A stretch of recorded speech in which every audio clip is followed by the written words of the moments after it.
saya Wafiko Nurul Azizah, NIM E1E019327 dari kelas 5I PGSD Universitas Mataram.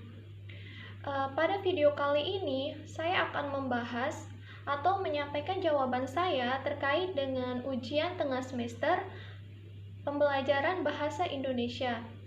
Baik, langsung saja. Di sini, pada soal pertama yaitu konsep belajar dan pembelajaran bahasa Indonesia. Menurut Halide tahun 1979 dalam Goodman dan kawan-kawan tahun 1987 menyatakan ada 3 tipe belajar yang melibatkan bahasa, di mana yang pertama adalah belajar bahasa.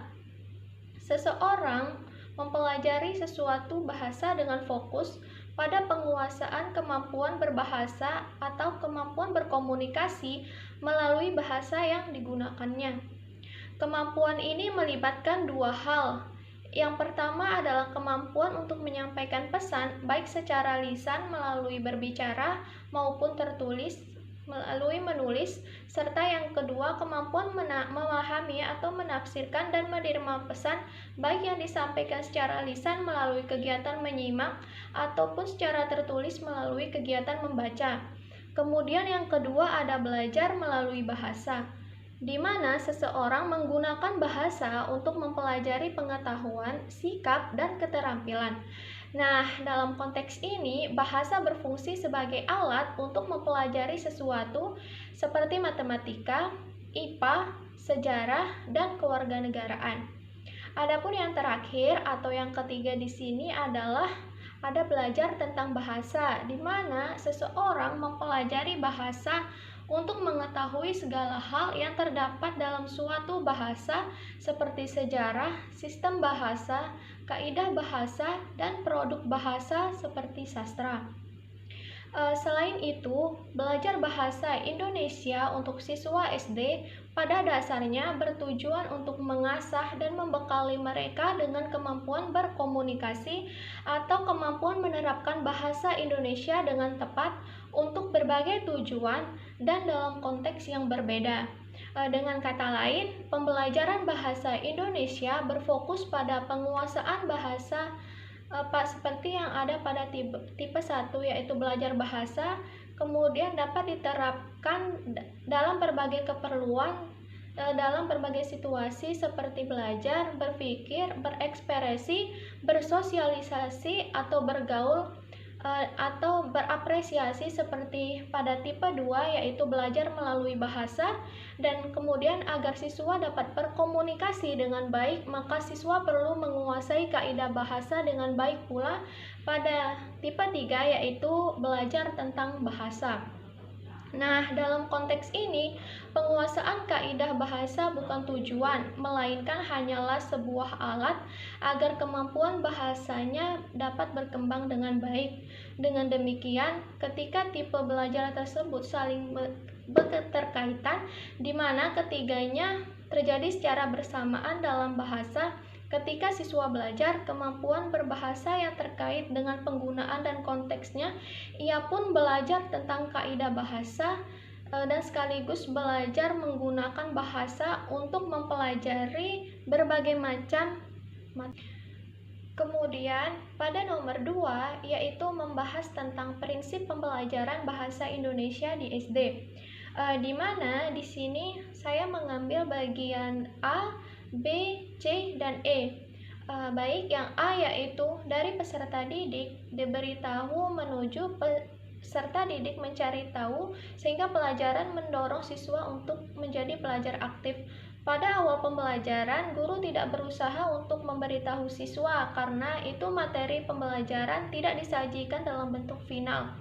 Nah, pada awal pembelajaran, guru membangkitkan rasa ingin tahu siswa terhadap suatu fenomena tertentu atau fakta, lalu mereka merumuskan ketidaktahuannya dalam bentuk pertanyaan. Jika biasanya kegiatan pembelajaran dimulai dengan penyampaian informasi dari guru sebagai sumber belajar, maka dalam pelaksanaan kurikulum 2013, kegiatan inti dimulai dengan siswa mengamati suatu fenomena atau fakta tertentu Oleh karena itu, guru selalu memulai dengan menyajikan alat bantu pembelajaran untuk mengembangkan rasa ingin tahu siswa, dan dengan alat bantu itu, guru membangkitkan rasa ingin tahu siswa dengan bertanya. Kemudian bagian B yaitu dari guru sebagai satu-satunya sumber belajar, dari belajar berbasis sumber aneka belajar, dari guru sebagai sumber belajar menjadi belajar berbasis aneka sumber pembelajaran berbasis lingkungan. Dalam kegiatan pembelajaran membuka peluang kepada siswa sumber belajar seperti informasi dari buku, siswa, internet, koran, referensi, dan dari perpustakaan yang telah disediakan. Nah, pada metode proyek pemecahan masalah atau inquiry, siswa dapat memanfaatkan sumber belajar di luar kelas. Dianjurkan pula untuk materi tertentu, siswa memanfaatkan sumber belajar di sekitar lingkungan masyarakat. Tentu dengan pendekatan ini, pembelajaran tidak cukup dengan pelaksanaan tatap muka atau di dalam kelas. Kemudian bagian C yaitu dari pembelajaran parsial menuju pembelajaran terpadu, mata pembelajaran dalam kurikulum 2013 menjadi komponen sistem yang terpadu. Semua sistem materi pembelajaran diletakkan dalam sistem yang terpadu untuk menghasilkan kompetensi yang tercapai. Oleh karena itu, guru perlu mencapai rancangan pembelajaran bersama. Kemudian yang ke-C yaitu dari pembelajaran parsial menuju pembelajaran terpadu, mata pembelajaran dalam pelaksanaan kurikulum 2013 menjadi komponen sistem yang terpadu. Semua materi pembelajaran perlu diletakkan pada sistem yang terpadu untuk menghasilkan kompetensi lulusan. Oleh karena itu, guru perlu merancang proses pembelajaran bersama-sama, menentukan karya siswa bersama-sama, serta menentukan karya utama secara bersama-sama agar beban belajar siswa dapat diatur sehingga tugas yang banyak, aktivitas yang banyak, serta penggunaan waktu yang banyak tidak menjadi beban belajar, terlebih lagi yang kontraproduktif terhadap perkembangan siswa. Kemudian yang terakhir atau bagian E yaitu pembelajaran berlangsung di rumah, di sekolah dan di masyarakat. Karena itu, pembelajaran dalam kurikulum 2013 memerlukan waktu yang lebih banyak dan memanfaatkan ruang dan waktu secara integratif. Pembelajaran tidak hanya memanfaatkan waktu di dalam kelas saja. Adapun soal nomor 3 yaitu membahas mengenai komponen pendekatan kontekstual dalam pembelajaran bahasa Indonesia. Di mana yang pertama di sini ada inquiry. Makna dari inquiry sendiri merupakan bagian terpenting dalam pembelajaran yang menggunakan pendekatan kontekstual, pengetahuan dan keterampilan yang diperoleh siswa dengan cara menemukannya sendiri. Kegiatan ini atau bentuk pelaksanaannya diawali dari pengamatan terhadap fenomena, dilanjutkan dengan kegiatan-kegiatan bermakna untuk menghasilkan temuan yang diperoleh sendiri oleh siswa. Dengan demikian, pengetahuan dan keterampilan yang diperoleh siswa tidak diperoleh dari hasil seperangkat fakta, namun dari hasil fakta yang dihadapinya sendiri. Oleh sebab itu, proses pembelajaran yang dirancang guru harus berbentuk kegiatan yang merujuk pada kegiatan menemukan, di mana langkah-langkah pembelajarannya dimulai dengan merumuskan masalah, mengamati, menganalisis, dan mengkomunikasikan. Kemudian yang kedua yaitu ada maksud. Makna dari maksud sendiri ialah pemodelan pembelajaran yang dilakukan dengan menampilkan model yang bisa dilihat, dirasa, atau bahkan bisa ditiru oleh siswa. Bentuk pelaksanaannya dalam praktiknya, guru bukan merupakan satu-satunya model, karena model yang disampaikan akan menjadi standar kompetensi yang akan dicapai. Maka, jika guru tidak mampu menjadi model, jangan sekali-kali memaksakan diri. Guru dapat mendatangkan model dari luar. Model tersebut bisa dari siswa yang dianggap mampu atau para pakar ke dalam kelas. Model yang dimaksud berupa pemberian contoh tentang cara mengoperasikan sesuatu, menunjukkan hasil karya, mempertontonkan suatu penampilan. Kemudian yang terakhir di sini ada reflection, di mana reflection sendiri ialah cara berpikir tentang apa-apa yang sudah dilakukan di masa lalu. Refleksi merupakan respon terhadap suatu kejadian, aktivitas, atau pengetahuan yang baru diterima, sedangkan tujuan dari kegiatan refleksi ini adalah untuk melihat sejauh mana pengetahuan yang dibangun apakah melekat di benak siswa. Oleh karena itu, kegiatan refleksi ini harus melalui atau dilakukan sebelum guru mengakhiri proses pembelajaran untuk setiap pertemuannya. Dengan demikian, apa yang baru saja dipelajari, siswa dapat menelaah dan merespon semua kejadian atau aktivitas dan semua pengalaman yang terjadi pada pembelajaran atau memberikan masukan atau saran yang diperlukan. Jadi siswa dapat menyadari bahwa pengetahuan yang baru diperolehnya merupakan pengayaan atau bahkan revisi dari pengetahuan yang dimiliki sebelumnya. Kesadaran semacam ini perlu ditanamkan kepada siswa agar ia bersikap terbuka terhadap pengetahuan yang baru.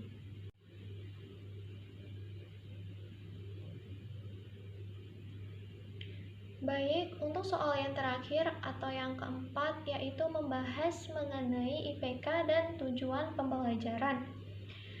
Pada bagian A, yaitu LOTS, merupakan kepanjangan dari Lower Overthinking Skills atau keterampilan berpikir tingkat rendah, di mana yang dimulai dari C1, C2, dan C3.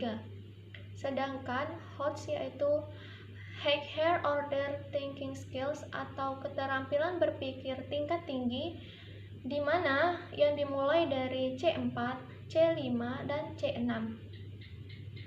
Kemudian pada bagian B yaitu tujuan pembelajaran atau Introduction Objective adalah perilaku hasil belajar yang diharapkan terjadi, dimiliki, atau dikuasai oleh peserta didik setelah mengikuti kegiatan pembelajaran tertentu.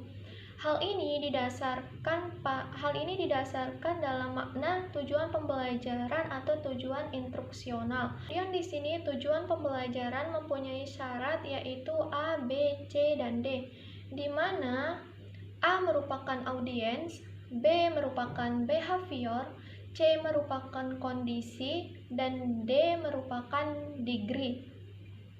Nah, audiens dalam tujuan pembelajaran adalah peserta didik.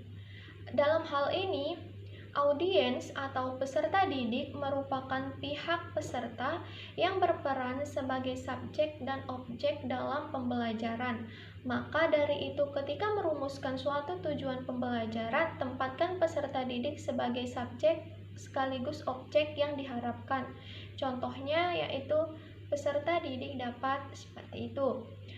Kemudian yang bagian B yaitu behavior atau behavior adalah kemampuan yang diharapkan tercapai kepada peserta didik setelah mengikuti suatu proses pembelajaran. Penulisan behavior ini dalam pembelajaran ini biasanya dituliskan dalam bentuk kata kerja, misalnya menyusun, menyajikan, menyebutkan, menjelaskan, menyimak, dan lain sebagainya. Contoh menjelaskan kata sapaan dalam dongeng, seperti itu. Kemudian bagian C ada kondisi, ialah sebuah keadaan atau kondisi yang terjadi dalam proses pembelajaran. Dalam perumusannya, kondisi memuat aktivitas yang harus dilakukan oleh peserta didik untuk memperoleh perubahan perilaku yang sesuai dengan apa yang diharapkan. Contohnya seperti dengan membaca teks, seperti itu. Kemudian yang terakhir ada degree. Degree adalah sebuah tingkatan pencapaian peserta didik yang diharapkan setelah mengikuti serangkaian pembelajaran. Tingkatan ini bergantung pada bobot minimal dari materi yang disampaikan. Contohnya seperti dengan baik, dengan tepat, atau dengan benar. Kemudian yang kedua ada dengan membaca teks dongeng atau C. Siswa merupakan A, mampu menjelaskan kata sapaan dalam dongeng merupakan B, dengan baik dan benar merupakan D. Kemudian analisis contoh tujuan pembelajaran, misalnya melalui pemutaran video pembelajaran. Ini merupakan C, siswa A dapat membacakan puisi merupakan B. Nah, kemudian kaidah penulisan tujuan pembelajaran tersebut tidak tepat karena belum terdapat komponen D atau degree-nya, yang dimana degree merupakan tingkatan pencapaian peserta didik yang diharapkan setelah mengikuti proses pembelajaran. Kemudian yang B, siswa A dapat membuat puisi karya pribadi itu B, kaidah penulisan itu belum tepat karena belum terdapat komponen A, B, C, D secara tepat, namun hanya terdapat siswa atau audiens yang dapat membuat puisi karya pribadi itu B, belum mendapatkan itu C atau aktivitas yang dilakukan peserta didik, dan D, degree belum ada tingkat minimum dari materi yang disampaikan. Baik, sekian penyampaian jawaban ujian tengah semester Bahasa Indonesia dari saya. Mohon maaf bila ada kesalahan kata. Wabillahi taufik wal hidayah. Wassalamualaikum warahmatullahi wabarakatuh.